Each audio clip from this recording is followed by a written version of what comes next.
सम्पूर्णमा नमस्कार। म प्रस्तुता कपिल मगर।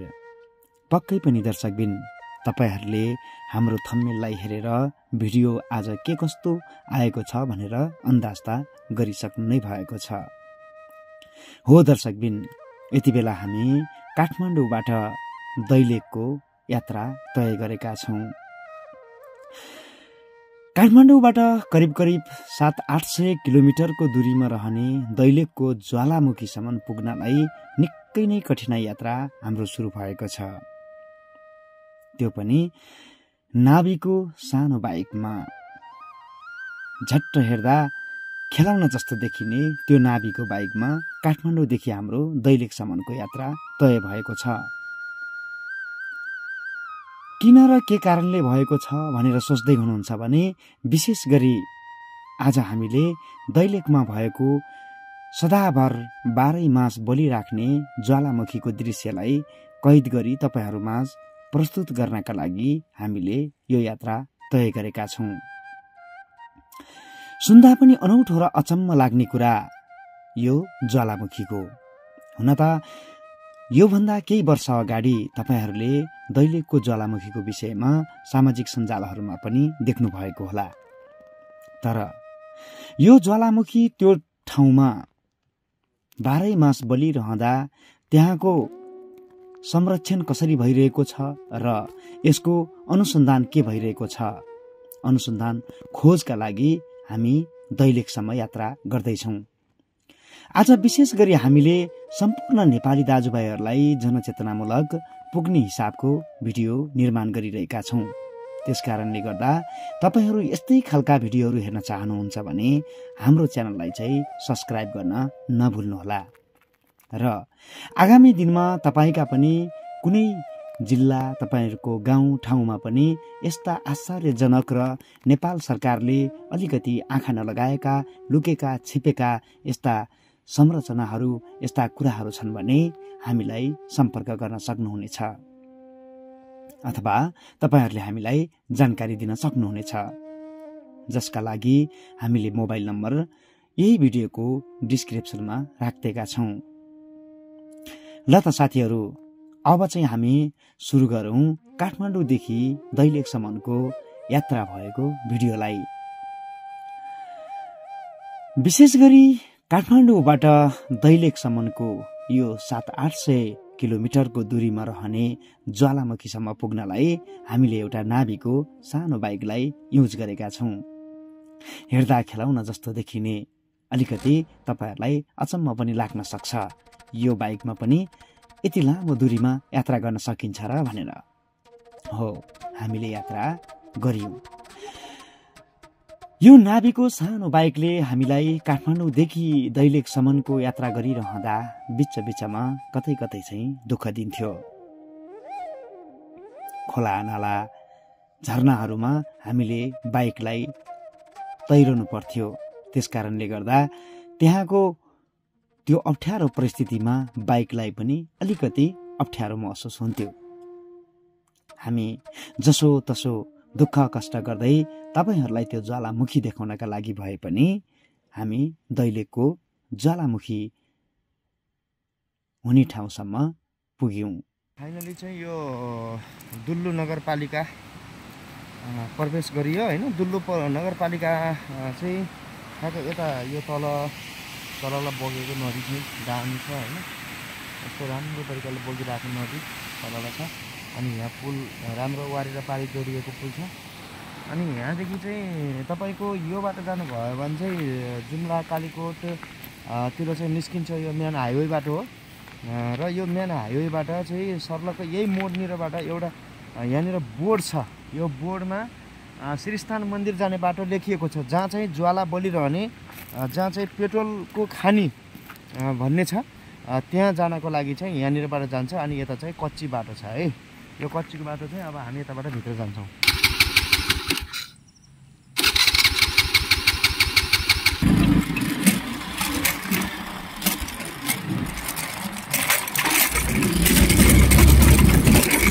ल फाइनली चाहिँ हामी श्रीस्थान भनेको श्रीस्थान छोडिएछ। बाटो अलिकति अप्ठ्यारो थियो। अनि बाटो अफरोड भएको कारणले गर्दाखेरि त्यो अफरोडको बाटोलाई अलिकति हामीले छोडियो। त्यहाँको श्रीस्थान मन्दिर र अनि त्यसपछि यहाँ यो चाहिँ नामस्थान, यो दुल्लु नगरपालिकाभित्र नै पर्छ नि यहाँ मन्दिरहरू चाहिँ। यहाँ मन्दिर पनि छ अनि यहाँको आगाको ज्वालाहरू लप्काहरू यहाँ पनि बल्छ भन्ने कुराकानी भयो। नामस्थान श्रीस्थान लगभग एउटै हो। यो मन्दिरमा चाहिँ बल्छ ज्वाला भन्ने कुराकानी छ। हामी जाँदैछौँ यहाँ ज्वाला देखाउनलाई। अनि यसमा यति बेला यो ज्वाला देखाइरहेको छु मैले, जुन ज्वाला चाहिँ यो सदाभरि बलिराख्ने ज्वाला हो र यो दैलेखमा यस्ता धेरै ठाउँहरूमा छन्। सम्भवतः सबै ठाउँहरूमा जान नभ्याइएला। म चाहिँ यहाँको ज्वाला देखाइसकेपछि अब श्रीस्थानतर्फ लाग्नेछु।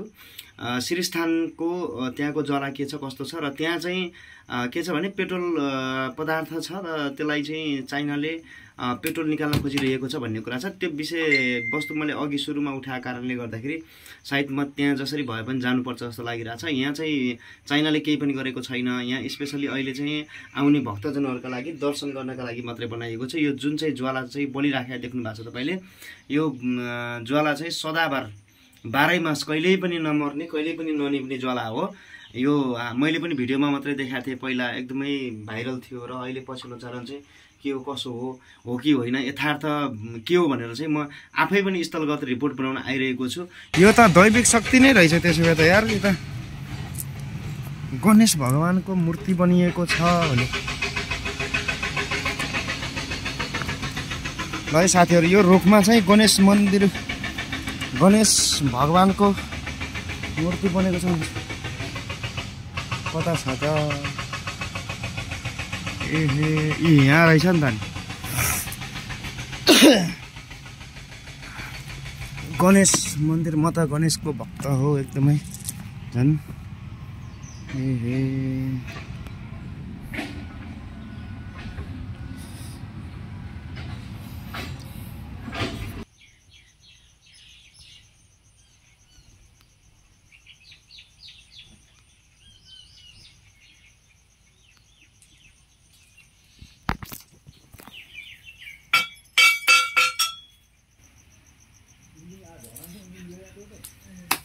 ओके, फाइनली चाहिँ यहाँको पूजापाठ पनि सकियो। अब चाहिँ निस्किन्छौँ हामी। अर्को ठाउँको श्रीस्थानको त्यहाँको ज्वाला त्यहाँ पनि छ भन्ने कुरो भएको छ। यसरी सबै यस्तो छ मन्दिरहरू। पारि पनि मन्दिर रहेछ त्यहाँ पनि। मन्दिरहरू भएको ठाउँ रहेछ एकदमै। त्यहाँ पारितिर पनि छ सायद। यहाँ जताततै ज्वालाहरू भएको ठाउँ हो यो। त्यो त सिद्धियो त एकैचोटि हो चिया खानु।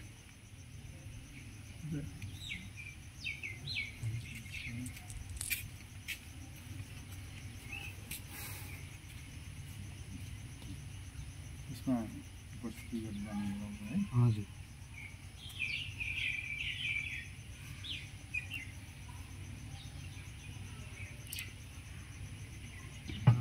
के अरे हाम्रो यो कति वर्ष भयो पछाडि भाइ यहाँको यो ज्वाला चाहिँ बन्न थालेको? यो चाहिँ द्वापर युगमा चाहिँ है, जतिखेर 5 भाइ पाण्डव वनवास गए।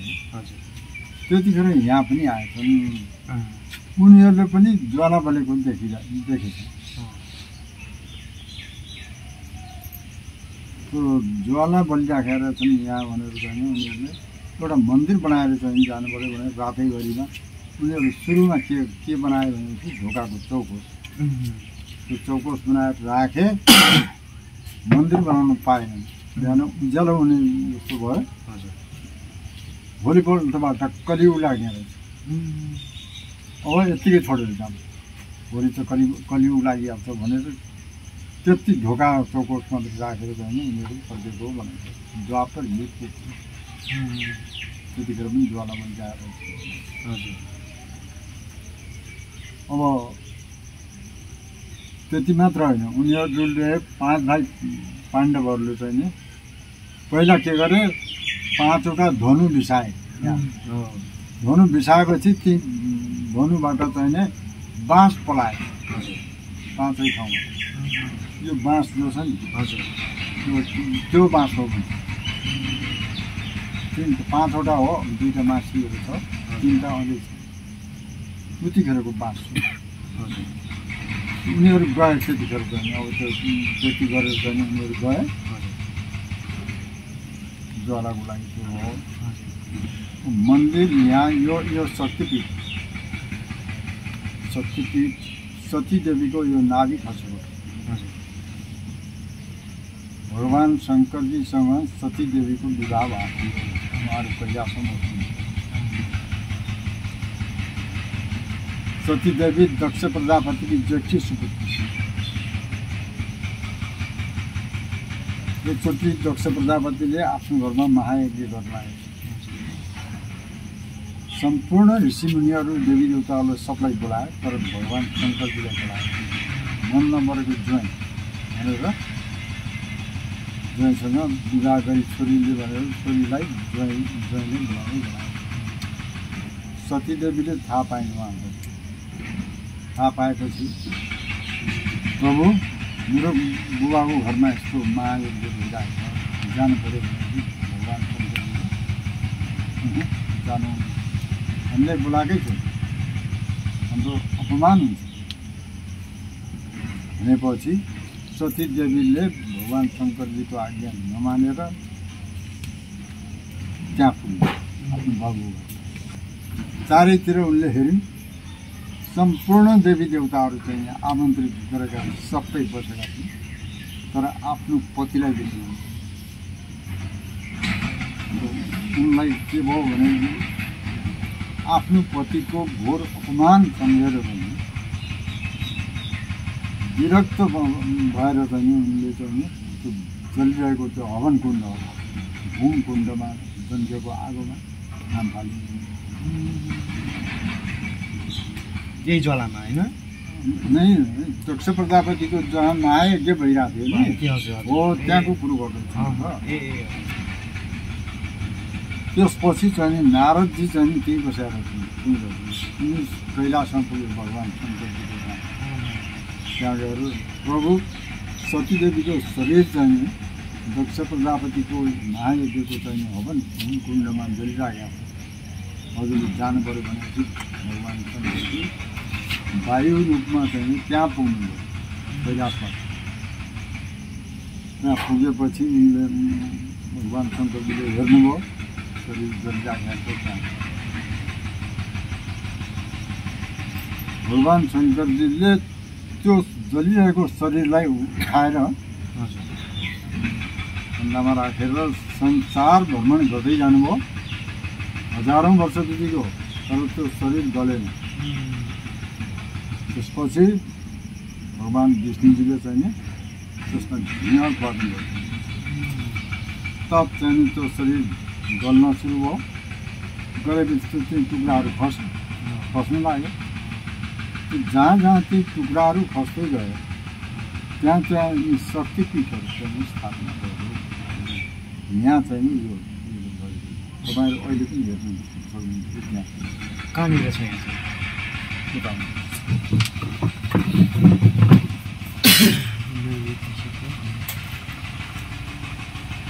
यो सोझो हुनुहुन्छ नि सानो यो अगाडि। हजुर त्यहाँभित्र हेर्नुहोस् अगाडि त्यहाँभित्र छ है।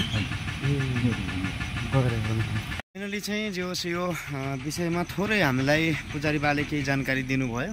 ल त साथीहरू, हामीले यहाँ मन्दिरको सबै परीक्षण गरिसकेपछि चाहिँ अब हामी यहाँबाट लगभग निस्किँदैछौँ र अब चाहिँ यहाँको जुन जति पनि मैले तपाईँहरूलाई जानकारी दिएँ त्यो जानकारी तपाईँहरूलाई कस्तो लाग्यो आफ्नो प्रतिक्रिया राख्नु होला। सबैभन्दा पहिलो कुरा के हो भने मठ मन्दिर जानु नै ठुलो कुरा त होइन होइन, तर सबभन्दा आफ्नो मनमा मन्दिर हुनुपर्छ, आफ्नो मनमा सफा हुनुपर्छ। सबै कुराहरू मनदेखि नै राम्रो भयो भने चाहिँ सबै चिज राम्रो हुन्छ। नत्र भने जति मठ मन्दिर गयो भने पूजापाठ गरेर हुनेवाला चाहिँ केही पनि छैन। सबभन्दा मन सफा हुनु पऱ्यो, कर्म राम्रो गर्नु पऱ्यो। कर्म राम्रो गर्नुभयो भने जे पनि सबै कुराहरू राम्रो हुन्छ। मलाई जहाँसम्म लाग्छ जीवनमा सायद मैले पनि केही कर्म राम्रो गरेको थिएँ। आज त्यही कर्मको कारण यो राम्रो प्रतिफल हो। म यो ठाउँसम्म आइपुग्नु, यो ठाउँमा आएर मैले भिडियो बनाउनु, यो पनि मेरो कर्मको फल हो जस्तो लाग्छ। सायद मसँग यहाँसम्म आउनलाई 2-4 पैसा हुँदैन थियो, मसँग आउनलाई साधनहरू हुँदैन थियो हैन। मसँग चाहिँ नि भनौँ न आज चाहिँ यो जुन खालको भ्लगिङ गर्ने दिमागमा हुँदैन थियो भने सायद यो ठाउँसम्म आउँदैन थियो होला। मैले राम्रो कर्म गर्दै थिएँ, राम्रो कर्म गरेँ, त्यो भएर चाहिँ म नेपालका विभिन्न ठाउँहरूमा गएर तपाईँहरूलाई भिडियोहरू बनाउने, तपाईँहरूलाई चाहिँ नि नयाँ नयाँ जानकारीमूलक भिडियोहरू दिन पाइरहेको छु। यो पनि मेरो राम्रो कर्म हो। जुन कर्म चाहिँ मैले राम्रो गरेको थिएँ कुनै बेला, त्यो भएको कारणले आज चाहिँ म सबै ठाउँमा गएर तपाईँहरूलाई यस्ता भिडियोहरू देखाउन पाइरहेको छु। साथीहरू सबैजनाले राम्रो कर्म गर्नुहोस्, सबैको लागि राम्रो सोच्नुहोस् हैन, सधैँ राम्रो हुन्छ। अनि सबैजनाले चाहिँ एकदमै सेयर गर्नु होला यहाँको कुराहरूलाई।